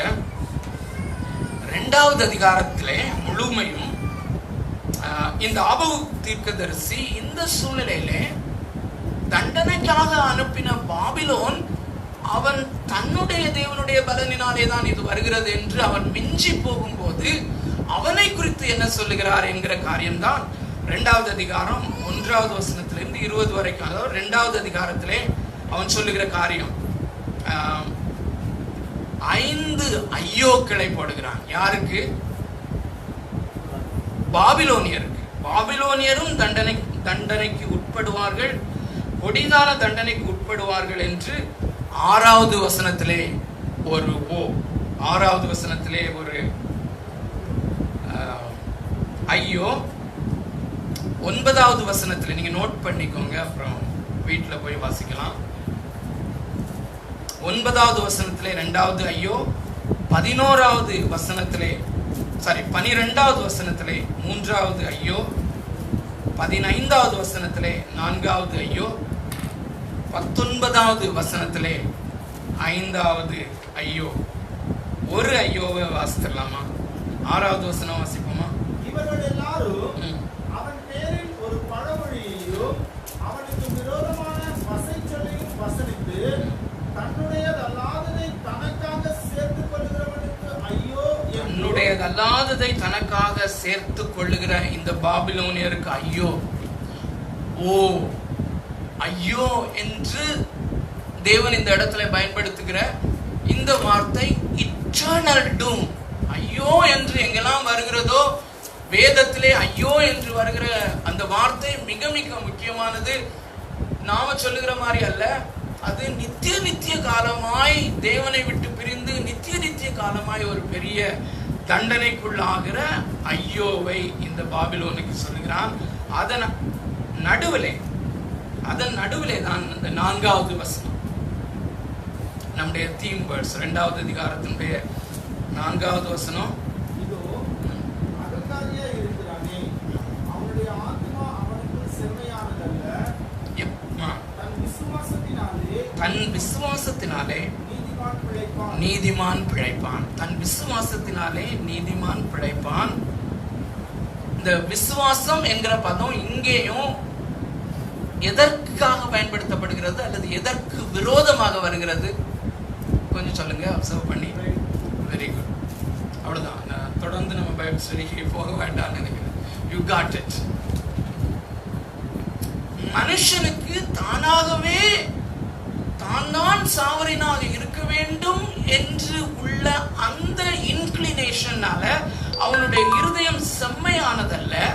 அகங்காரியா இருக்கிறானே, அவனுடைய ஆத்மா அவனுக்குள் செம்மையானதல்ல. It is not right. அந்த அகங்காரத்தை உடைக்கும்படியாக, ஆக்கும்படியாக இந்த கான்செப்டை ஆண்டவர் வைக்கிறார். விசுவாசத்தினாலே நீதிமான் பிழைப்பான். சோ இந்த கான்டெக்ஸ்ட்ல ரெண்டு காரியத்தையும் இது குறிக்கிறது. முழு ஆபகுக் தீர்க்கதரிசன புஸ்தகத்தை நன்றாக படித்து பாருங்கள். ஒன்று, விசுவாசத்தினாலே அவன் அந்த நேரத்திலே தண்டனைக்கு தப்புவான், தேவனுடைய நியாய தீர்ப்புக்கு அவன் தப்புவான். அது மாத்திரமல்ல, தொடர்ந்து வாழ்வதற்கு, நீங்க ஆங்கிலத்திலே படிப்பீங்கன்னா அது ரொம்ப கிளியரா இருக்கும். The just shall live. The just shall live. நீதிமான் அந்த விசுவாசத்தினாலே அவன் தொடர்ந்து லிவ் பண்ணுவான், தொடர்ந்து வாழுவான், ஒவ்வொரு நாளும் வாழுவான், கடைசி நியாய தீர்ப்புக்கும் தப்புவான். சோ இது எல்லாவற்றுக்கும், ரெண்டு காரியத்துக்கும், it is not only for rescue but also for life. அந்த காரியத்தை தான் இந்த ஆபகுக் தீர்க்கதரிசி சொல்கிறார். அப்புறம் 3வது அதிகாரத்துக்கு நாம கடைசியில வருவோம். அந்த ஒரு பாடலாக, ஒரு விசுவாசத்தினுடைய ஒரு பாடலாக அவர் எப்படி பாடுகிறார் என்பதை நம்ம கடைசியில அதை கனெக்ட் பண்ண நம்ம முயற்சி செய்யலாம். ரோமருக்கு எழுதின நிருபத்துக்கு நாம திரும்பவும் வருவோம். இந்த ரோமருக்கு எழுதின நிருபத்தினுடைய அதே கான்டெக்ஸ்ட்ல அப்போஸ்தலனாகிய பவுல் இந்த விசுவாசத்தினாலே நீதிமான் பிழைப்பான் என்கிற காரியத்தை, இந்த காரியத்தையும் விசுவாசத்திற்கென்று எப்படி இந்த சுவிசேஷத்திலே வெளிப்படுத்தப்படுகிறது என்பதையும் நாம பார்ப்போம். அருமையானவர்களே, இந்த 16வது வசனத்தையும் திரும்பியும் 16வது வசனத்தையும் 17வது வசனத்தையும் உங்களுக்கு முன்பாக திறந்து வைத்துக்கோங்க. அந்த 16வது வசனத்தினுடைய பிற்பகுதி, கடைசி பகுதியையும் 17வது வசனத்தினுடைய கடைசி பகுதியையும் மாத்திரம் பாருங்க. அது என்ன டென்ஸ்ல எழுதி இருக்குதுன்னு சொல்லி, முன்பு யூதரிலும் பின்பு கிரேக்கரிலும் விசுவாசிக்கிறவன் எவனோ என்பது தமிழ்ல அவ்வளவு எவிடென்டா இல்லை. ஆனா ஒரிஜினலான அந்த கிராமர்ல என்ன போடப்பட்டிருக்கிறது என்றால், தொடர்ந்து விசுவாசிக்கிறவனுக்கு ரட்சிப்பு உண்டாவதற்கு அது தேவ பலனா இருக்கிறது. இப்போ 17வது வசனத்தினுடைய பிற்பகுதி, கடைசி பகுதி, விசுவாசத்திற்கென்று, விசுவாசத்தினால் உண்டாகிற தேவநீதி தொடர்ந்து விசுவாசத்திற்கு என்று வெளிப்படுத்தப்படுகிறது. It is being revealed. ஒவ்வொரு நாளும் அது வெளிப்படுத்தப்படுகிறது. அருமையானவர்களே, நாம் எத்தனை வருஷ விசுவாசியாக இருந்தாலும் இந்த சுவிசேஷம் ஒவ்வொரு நாளும் நமக்கு வெளிப்படுத்தப்படுகிறதா? அல்லது ஒவ்வொரு நாளும் இந்த சுவிசேஷத்தினுடைய வெளிப்பாட்டுக்கு உள்ளே நாம போகிறோமா? ஒவ்வொரு நாளும் நாம் அதனாலே நீதிமான் ஆக்கப்படுகிறோமா? அதுதான் காரியம். இந்த அர்த்தம் எப்படியெல்லாம் வெளிப்படுகிறது என்று ஒரு சில வசனங்களை நாம் வாசிப்போம். ரோமருக்கு எழுதின நிருபம் 3வது அதிகாரம்,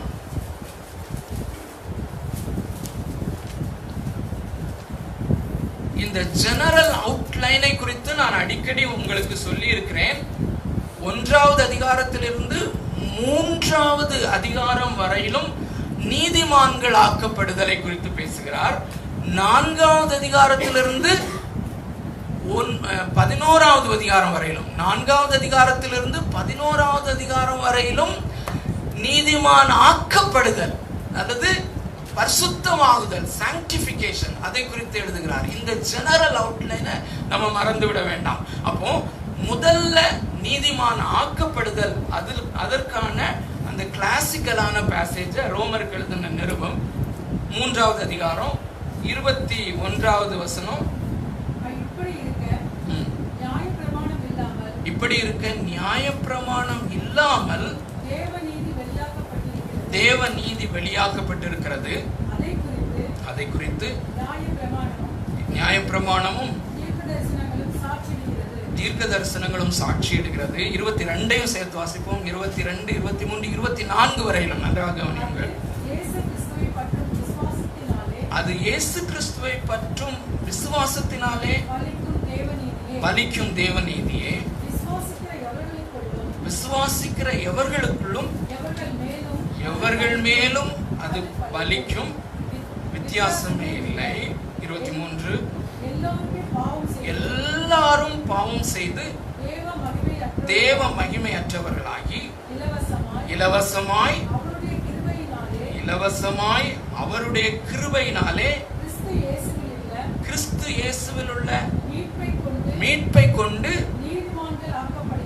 நீதிமான்கள் ஆக்கப்படுகிறார்கள். இந்த 3வது அதிகாரம் வரையிலும் வருகிற அந்த நீதிமானாக டிக்ளேர் பண்ணப்படுகிறது. முழுவதும் நீதிபரராகிய தேவனாகிய கர்த்தரிடத்திலே அந்த கோர்ட் ரூம்ல அநீதி உள்ளவர்களாக பாவிகளாக நாம் வந்து நிற்கும் போது, குற்றவாளி கூண்டலே நிற்கும் போது, இவன் நிரபராதி என்று டிக்ளேர் பண்ணுகிற காரியத்தை குறித்த ஒரு கிளாசிக்கலான பாசேஜை நாம வாசித்தோம். 4வது அதிகாரம் 3வது வசனம். வேதவாக்கியம் என்ன சொல்லுகிறது? ஆபிரகாம் தேவனை விசுவாசித்தான், அது அவனுக்கு நீதியாக எண்ணப்பட்டது. இது நீதியாக எண்ணப்படுகிற ஒரு காரியம். இது பழைய ஏற்பாட்டில் எங்க இருக்கிறது? ஆதியாகமம் 15:6 கிளாசிக்கலான ஒரு வேர்ஸ் தான் அதுவுமே. ஏனென்றால் நாம் பழைய ஏற்பாட்டிலே இந்த விசுவாசத்தினால் நீதிமான்கள் ஆக்கப்படுதல் இல்லை என்று சொல்லிவிடக்கூடாது. பழைய ஏற்பாட்டிலும் இதே சத்தியம்தான், இதே கான்செப்ட் தான். பழைய ஏற்பாட்டிலும் விசுவாசத்தினாலே நீதிமான்களாக்கப்பட்ட கொஞ்சம் பேரிலே ஆபிரகாம் மிக முக்கியமானவன், விசுவாசிகளின் தகப்பன் என்று அழைக்கப்படுகிறவன். அவன் விசுவாசித்த பொழுது அவன் அநீதி உள்ளவன் தான். ஆனால் தேவனுடைய நீதி அவனுடைய நீதியாக எண்ணப்பட்டது. அந்த வார்த்தைக்காக தான் நான் இந்த வசன ரெஃபரன்ஸ் எடுத்தேன். அருமையானவர்களே, நாம விசுவாசிக்கும் பொழுது அல்லது நாம ஆண்டவரிடத்தில் வரும் பொழுது நாம் நிரபராதி என்று சொல்லப்படும் போது நம்முடைய நீதி அங்கே கொஞ்சமும் கவுண்ட் பண்ணப்படல. நாம எப்படிப்பட்ட அநீதி உள்ளவர்களாக, எப்படிப்பட்ட பாவியாக இருந்தாலும் சரி, நம்ம இந்த காஸ்பல்ல பார்க்குற மாதிரி அந்த விபச்சார ஸ்திரீயாக நாம இருந்தாலும், அப்படிப்பட்ட நிலைமையிலேயும் நம்ம வரும்போது அவருடைய நீதி, இயேசு கிறிஸ்துவனுடைய நீதி நம்முடைய நீதியாக எண்ணப்படுகிறது, கவுண்ட் பண்ணப்படுகிறது. அது ஒரு சின்ன டெஃபினிஷனும் இங்கிலீஷ்ல எழுதியிருக்கிறேன். அதனுடைய பெயர் டெக்னிக்கலா imputation of righteousness by initial faith. முதலாவது விசுவாசத்தின் மூலம் தேவனுடைய நீதி அல்லது இயேசு கிறிஸ்து வாழ்ந்த இயேசு கிறிஸ்துவனுடைய நீதி, இயேசு கிறிஸ்து 33.5 ஆண்டுகள் வாழும்போது ஒரு நீதி உள்ள வாழ்க்கை வாழ்ந்தார் அல்லவா, அந்த நீதி நம்முடைய நீதியாக கவுண்ட் பண்ணப்படுகிறது. தேங்க்யூ.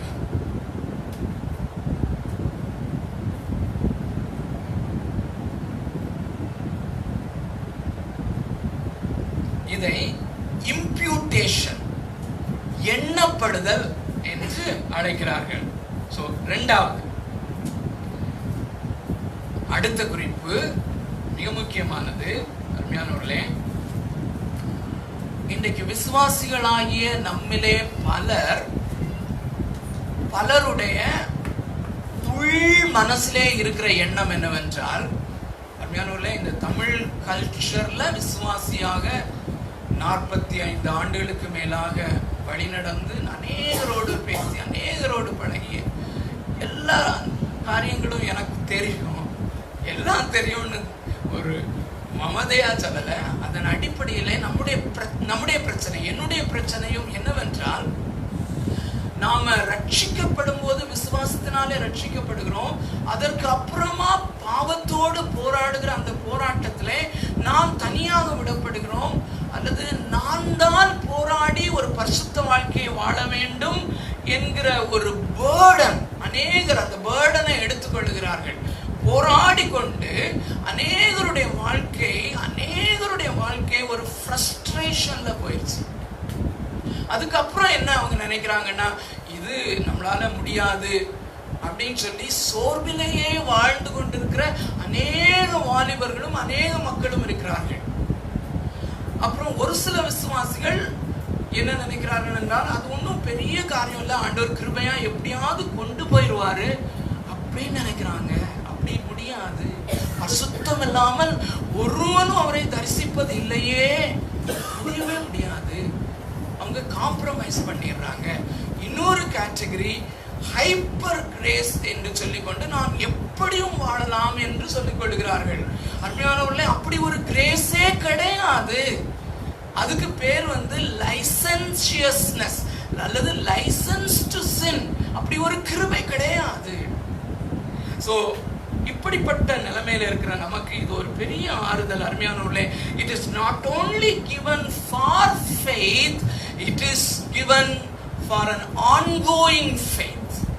விசுவாசத்தினால் உண்டாகும் தேவநீதி தொடர்ந்து விசுவாசத்தினாலே வாழ்வதற்கு, அதற்கு ஒரு கிளாசிக்கலான பேசேஜ் கலாத்தியர் 2வது அதிகாரம்.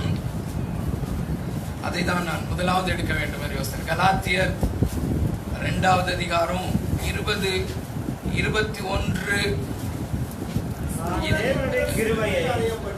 எல்லாரும் இந்த வசனத்தை நம்ம எடுத்துக்கொள்ளலாம். மிகவும் முக்கியமான ஒரு வசனம்.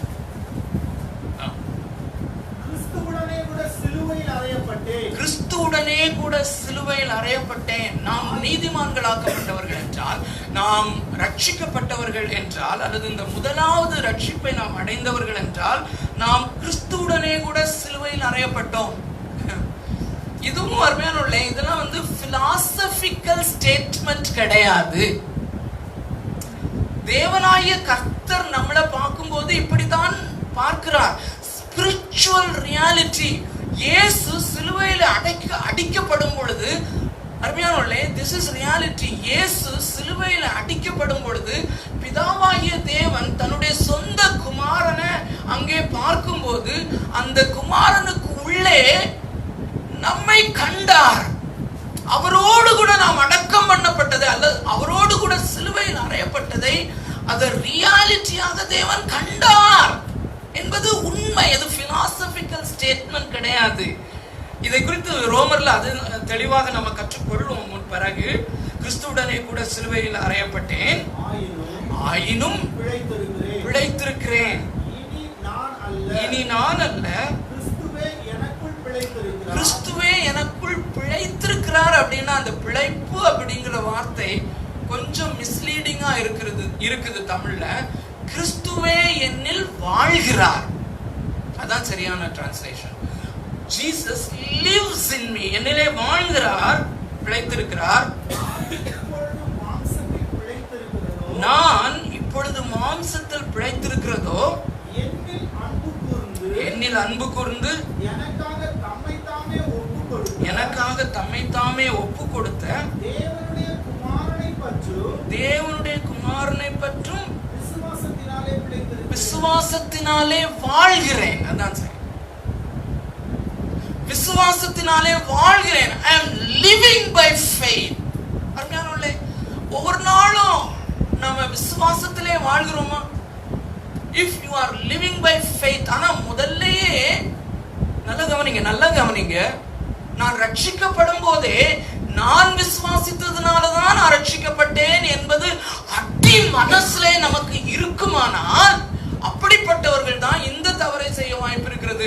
நானும் என்னுடைய கிறிஸ்தவ வாழ்க்கையிலே, அன்றாட பரிசுத்தமாகுதலின் வாழ்க்கையிலே நான் தான் விசுவாசிக்க வேண்டும் போல, நான் தான் ஏதோ எஃபர்ட் எடுக்கணும் போல அப்படிங்கிறது மிக ஆழமாய் அருமையானவர்களே, ரொம்ப சட்டலா மிக ஆழமாய் இருக்கிறது. Shall we make a decision to root it up? நாம் வாழ்கிற இந்த கிறிஸ்தவ வாழ்க்கை, இன்று காலையிலிருந்து இம்மட்டும் நான் வாழ்ந்த வாழ்க்கை, was it a faith life? விசுவாசத்தினால வாழ்ந்தோமா? விசுவாசத்தினாலனா என்ன? அந்த டெஃபினிஷனை மறந்துட வேண்டாம், திரும்பியும் கொண்டு வருவோம். Seeing God Seeing God, தேவனை பார்த்தல், அவருடைய மகிமையை பார்த்தல் எங்கே பார்க்க முடியும்?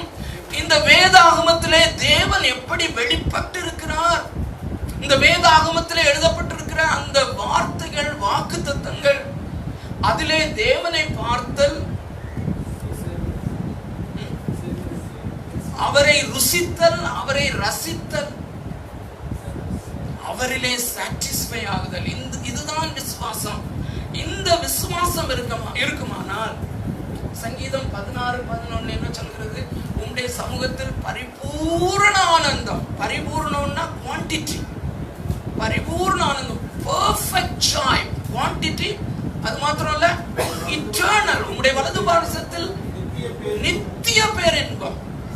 சோ இந்த ஜாய், இந்த சாட்டிஸ்ஃபேக்ஷன் எனக்கு இருக்குமானால், செக்ஸ் எனக்கு பெருசாக தெரியாது, லஸ்ட் என்னை ஒன்றும் செய்ய முடியாது, உலகத்தினுடைய கவலைகள் என்னை ஒன்றும் செய்ய முடியாது. அருமையானவர்களே, this is faith life. When my joy is in God and in His word, அவரை நான் என்ஜாய் பண்ணும்போது, அவரிலே நான் சாட்டிஸ்ஃபை ஆகும்போது, எனக்கு இந்த உலகத்தினுடைய காரியங்கள் எல்லாமே குப்பையாக, அற்பமாக தெரிகிறது. அது மாத்திரமல்ல, தேவன் இதனால் மகிமைப்படுகிறார். When I say that நான் விசுவாசிக்கிறேன் என்று சொல்லும்போது, இந்த விசுவாசம் ஏன் இப்படி டிசைன் பண்ணப்பட்டிருக்கிறது என்று நம்ம கடைசியில் அதை பார்த்து முடிப்போம்.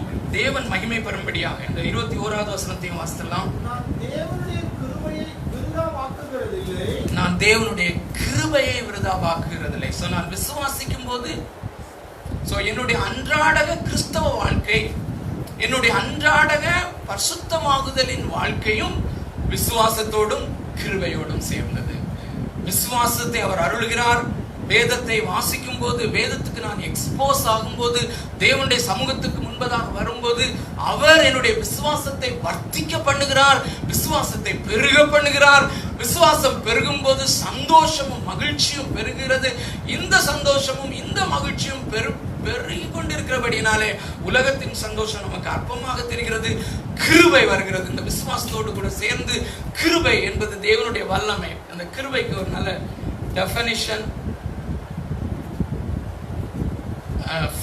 faith ஒரு நல்ல டெஃபினிஷன் வாசிக்கலாம். Faith is the act of soul that connects with grace and receives it and channels it as the power of obedience and guards it from being nullified through human boasting. கிருபையோடு இணைக்கும் நமது ஆத்துமாவின் செயல்தான் விசுவாசம். அருமையானவர்களே, தேவன் நம்மை பலப்படுத்த வேண்டுமானால் இந்த பாவத்தோடு உள்ள போராட்டத்திலே நமக்கு தேவன் பலன் கொடுக்க வேண்டும். அதை மேற்கொள்ளும்படியான பலனை தேவன் கொடுக்க வேண்டுமானால் அது கிருபை என்கிற வல்லமை, கிருபை என்கிற வல்லமையின் மூலமா தான் கொடுக்க முடியும். அதுக்கு இன்னொரு பெயர் தான் எபிரேயருக்கு எழுதின நிருபம் 10வது அதிகாரம் 29 ரெஃபரன்ஸ் அதுல நான் போட்டிருக்கேன். நீங்க வீட்டுல போய் படிங்க. கிருபையின் ஆவியானவர் என்று சொல்லப்பட்டிருக்கிறது. சோ தேவன் சாத்தவனை நாம் எதிர்த்து நிற்க அல்லது பாவத்தை நாம் எதிர்த்து நிற்க பலனுள்ளவர்களாய் நாம் மாற வேண்டுமானால் அது கிருபையினாலே அல்லது தேவனுடைய ஆவியினாலே தான் முடியும். இந்த தேவனுடைய ஆவியை அல்லது தேவனுடைய கிருபையை நமக்குள்ளே சேனலைஸ் பண்ணுகிற ஒரு டியூபாக, ஒரு பெரிய சேனலாக இருப்பதுதான் விசுவாசம். கிருபையோடு தேவனிடத்திலே காணப்படுகிற அந்த முழுமையான அந்த கிருபையோடு நம்மை இணைக்கிற நமது ஆத்மாவின் செயல்தான் விசுவாசம். கிருபையோடு இணைப்பது மட்டுமல்லாமல் அதை பெற்றுக்கொள்வதும் இந்த விசுவாசம் என்கிற பாத்திரம் தான். சோ அதை பெற்றுக்கொள்வதும் பாவங்களை வெல்லும்படியான வல்லமையாக அதை செயல்பட செய்வதும் மனிதனின் பெருமையினால் கிருபை, நல்லா கவனிங்க, மனிதனின் பெருமையினால் கிருபை செயலிழந்து போகாதபடி அதை பாதுகாப்பதாகவும் இந்த விசுவாசம் இருக்கிறது. இந்த விசுவாசத்தின் மூலமாய் நாம் நீதிமான்கள் ஆக்கப்படுதல், விசுவாசத்தின் மூலமாய் பரிசுத்தமாக்கப்படுதல் அப்படிங்கிற ப்ராசஸ ஆண்டவர் ஏன் வச்சிருக்கிறாரு? ஏன் டிசைன் பண்ணியிருக்கிறாரு?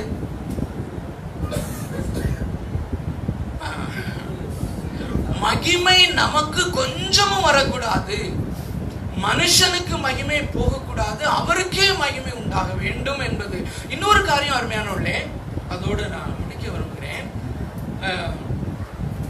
நாம பாவியான மனுஷனா இருக்கிறபடினாலே நம்மை பரிசுத்த தேவன் நேசிக்க முடியாது என்கிற கான்செப்டை ரொம்ப தெளிவாய் வசனத்தின் மூலம் கடந்த வார பைபிள் ஸ்டடியில பார்த்தோமா இல்லையா?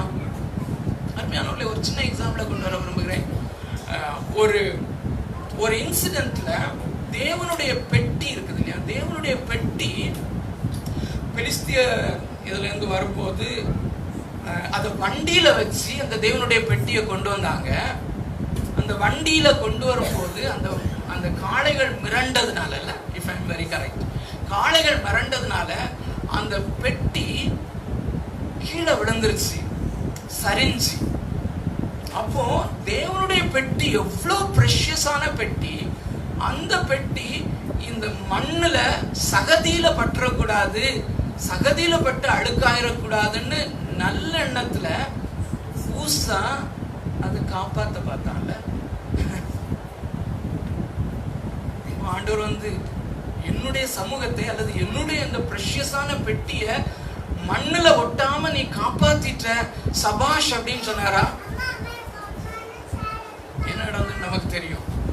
ஏன் பிரியமானவர்களே, இதை ஒரு தேவ மனுஷன் கமெண்ட்ரியில எழுதும் போது என்ன எழுதுகிறார் என்றால், அந்த மண்ணோடு கலந்த தண்ணீர், மண்ணோடு தண்ணீர் கலந்து சகதியாகும் போது அது கூட இந்த தேவனுடைய சமூகத்தை, தேவனுடைய பெட்டியை தீட்டுப்படுத்த அல்லது அது ஒன்றும் செய்ய முடியாது. அல்லது தேவனுடைய பெட்டிக்கும் தேவனுடைய சமூகத்துக்கும் அந்த சகதி, தேவன் சிருஷ்டித்த அந்த சகதியும் மண்ணும் தண்ணீரும் ஒன்றுமில்லை. ஆனால் மனிதனுடைய கை அவருக்கு ஆகாது.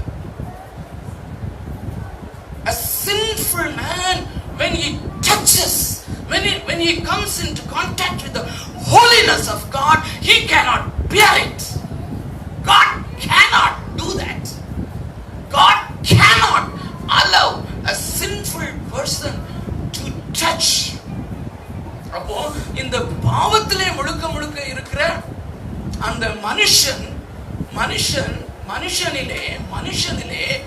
இந்த பரிசுத்தமாய தேவனே பரிசுத்தம் அப்படின்னு சொல்லி பார்த்தோம். God himself is holy. அப்படி பரிசுத்தத்திலும் மகா மகிமையிலும் இருக்கிற தேவன் இந்த மனுஷனிலே என்னத்தை கண்டு அவனை நேசிக்க முடியும்?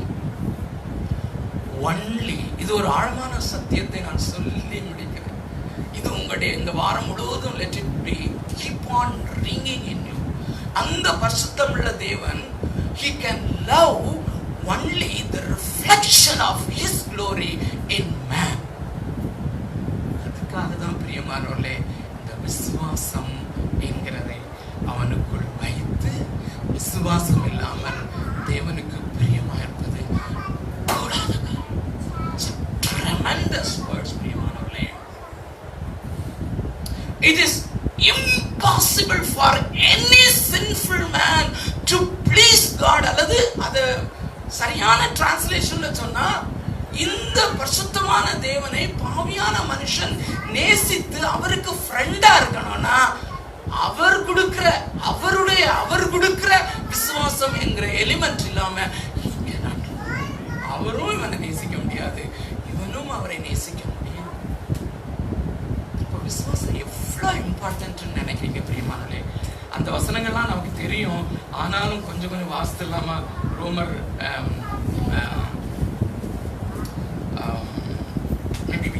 எபிரேயருக்கு போவோம்.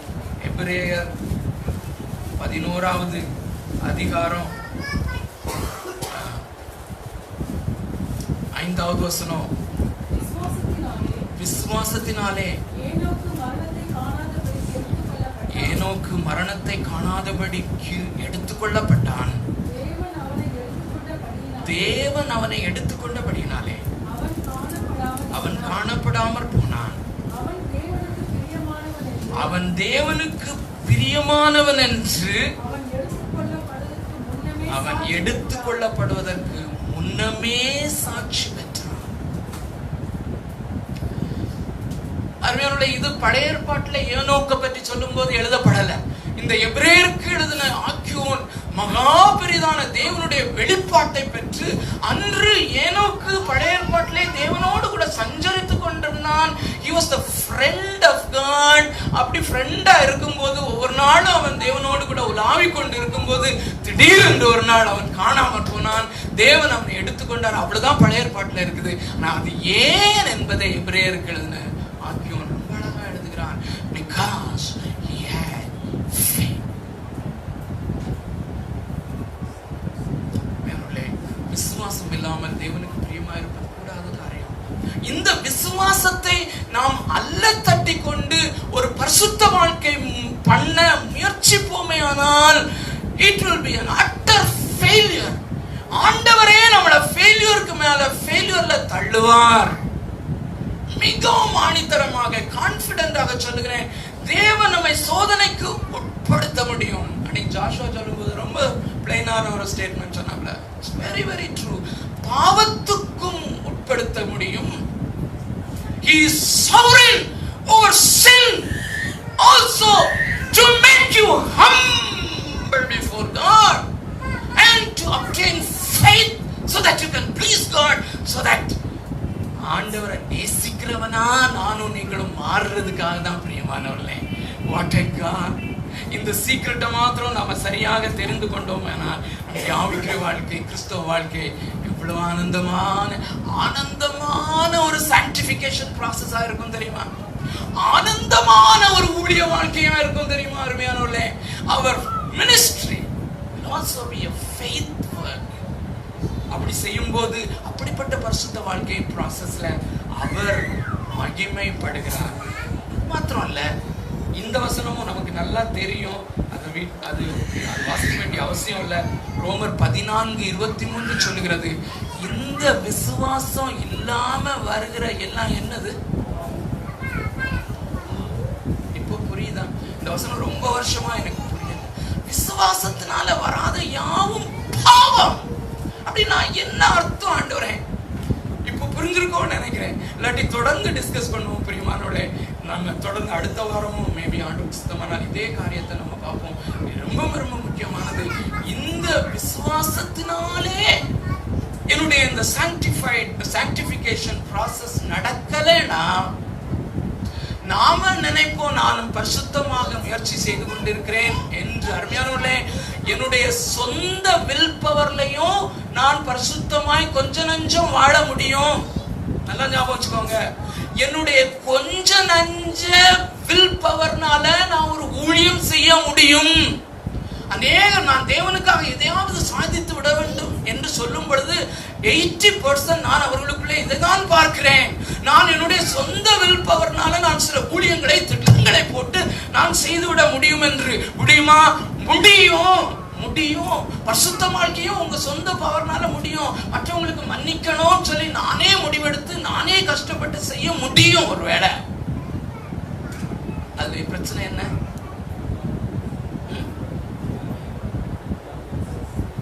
பிரச்சனை என்ன அதுல? Amazing. God will not be glorified.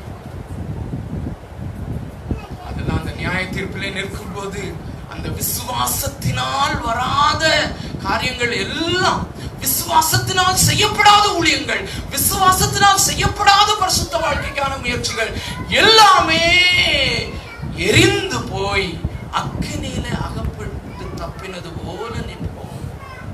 எல்லாமே விசுவாசத்தினாலே செய்யப்பட்டிருக்குமானால் அந்த நாளிலே ஆண்டவர் பெருமைப்படுவார். உண்மையிலே he has done everything by faith. கண்களை மூடலாமா? எழும்பி நிற்கலாம்.